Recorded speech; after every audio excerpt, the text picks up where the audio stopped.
Bom dia a todos os ouvintes. Estamos aqui no Caipira Research, no quadro Vale ou Não Vale. Entramos com um grupo de analistas da empresa Taurus, uma empresa nacional de produção bélica, fundada em 1940 e atualmente sediada em São Leopoldo, Rio Grande do Sul. Uma empresa multipremiada nacional e internacionalmente por reconhecidas indústrias de armas norte-americanas, como a Poma Kelleher. Com vocês, Sofia, Rafaela e Christian. Bom dia, Michel. Um prazer recebê-lo aqui. Muito felizes, de poder conversar com você sobre essa empresa do mercado bélico tão importante, nacional e internacionalmente, e acho que vai ser um momento muito proveitoso. Excelente, Sofia. O prazer é todo meu. Senhores, inicialmente, sabemos que uma empresa saudável é aquela que entrega lucro e gera caixa. Sobre a Taurus, o que vocês podem dizer sobre esses indicadores?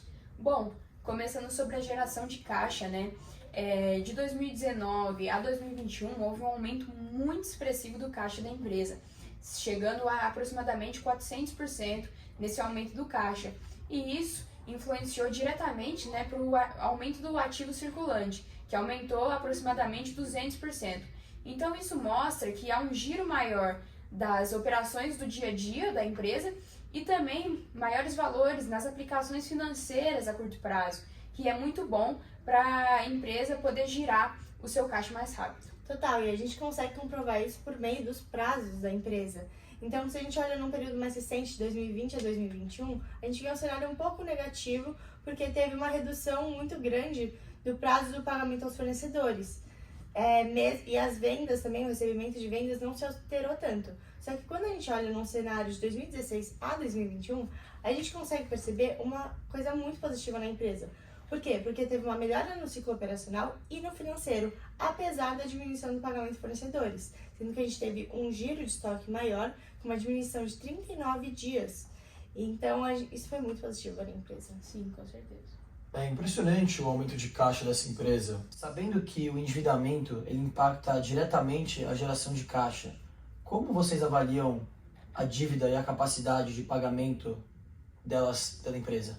Bom, falando inicialmente da liquidez da empresa, puxando um gancho da pergunta anterior que eu respondi sobre o aumento expressivo do ativo circulante da empresa, isso influenciou muito para o aumento da liquidez corrente da empresa, E também, consequentemente, por esse aumento na geração de caixa, na liquidez imediata, o que mostra que a empresa tem uma capacidade maior de quitar suas dívidas a curto prazo. Então, há um caixa maior disponível para quitar essas dívidas que a empresa adquire. Exatamente. E quando a gente olha para o perfil da dívida da empresa, a gente consegue ver que antes de 2019 era um perfil de longo prazo e após esse ano passou a ser de curto prazo. Isso a gente consegue ver porque os empréstimos dentro do passivo circulante, eles aumentaram e dentro do passivo não circulante diminuíram. Além disso, quando a gente olha para o indicador da dívida líquida sobre o EBIT, a gente consegue ver que teve uma diminuição expressiva desse índice, mostrando que teve um menor endividamento da companhia frente à geração do lucro operacional. Quando a gente olha também para a questão da dívida líquida sobre o EBITDA, também teve uma redução desse indicador, porque teve uma redução da dívida líquida frente ao potencial de geração de caixa. E aí, com isso, a gente consegue ver também que para a empresa passou a ser muito mais vantajoso se financiar com capital de terceiros do que com capital próprio, por conta que o spread era maior. Esse aumento mencionado pela Sofia no ativo circulante ele impactou diretamente na liquidez da empresa. Retomando também a primeira pergunta, mas agora uma análise mais específica e um pouco mais sólida, como se comporta a lucratividade dessa empresa? Bom, Michel, isso aqui eu posso responder. Mas para analisar a lucratividade da Taurus, é muito importante a gente retomar para aquilo que a gente chama, e os analistas também chamam, da virada de chave da Taurus, que aconteceu com a reestruturação e a mudança da governança em 2018. Então vamos lá, olhando para a lucratividade da companhia, fica evidente um crescimento ano a ano em função do aumento mais expressivo da receita, frente a um aumento menos expressivo ou até mesmo uma contenção nas despesas, ocasionando consequentemente uma melhora nas margens da companhia, destacando-se o aumento de 500% de 2019 para 2020. Então, quando a gente se depara com as margens de lucratividade, como eu já falei, a gente pode olhar para um aumento expressivo na margem líquida, como, por exemplo, um aumento de 13,5% na margem bruta, porém, um aumento de 63,5% na margem líquida, e no mesmo período. Isso significa que a empresa apresentou eficiência na gestão de custos e despesas, a fim de entregar maior rentabilidade aos acionistas. Isso sem levar em consideração uma melhora expressiva na produtividade. Por fim, quando a gente olha para indicadores de rentabilidade como o ROI, o ROIC e o ROA, a gente decidiu, analisar principalmente os dois últimos, o ROIC e o ROA. Principalmente porque nos 2 últimos anos a dívida acabou distorcendo o ROI. Ao olhar para esses 2 últimos anos, fica evidente uma melhora na eficiência da empresa, saindo de um ROA negativo em 2018, o que indica que a empresa estava dando prejuízo, para um ROA de 30,3% em 2021.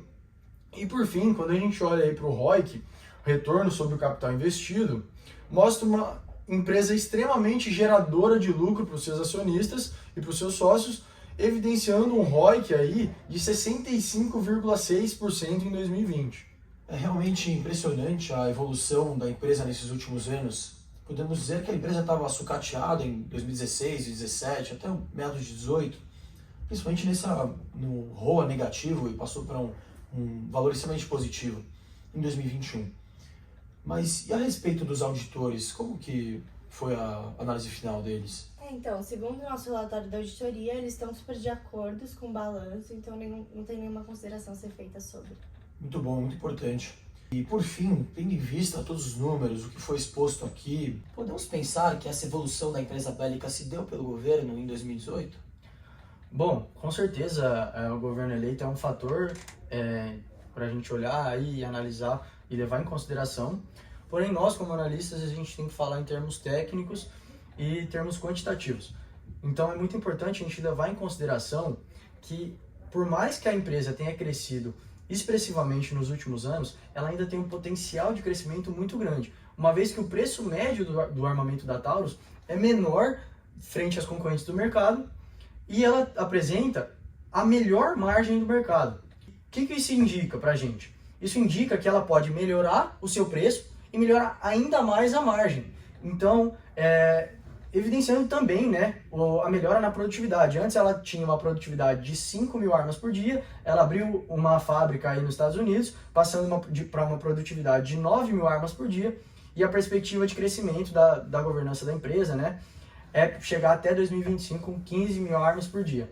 Então, como eu falei, por mais que a empresa tenha crescido muito nos últimos anos, ela tem um potencial gigantesco de crescimento ainda mais aí para frente. Exatamente. Interessante conclusão. Agradeço a participação de todos os ouvintes. Muito obrigado aqui, principalmente obrigado por ter me recebido aqui. Foi um grande prazer. Gente, foi muito Foi um bom. prazer nosso. Valeu. Obrigada.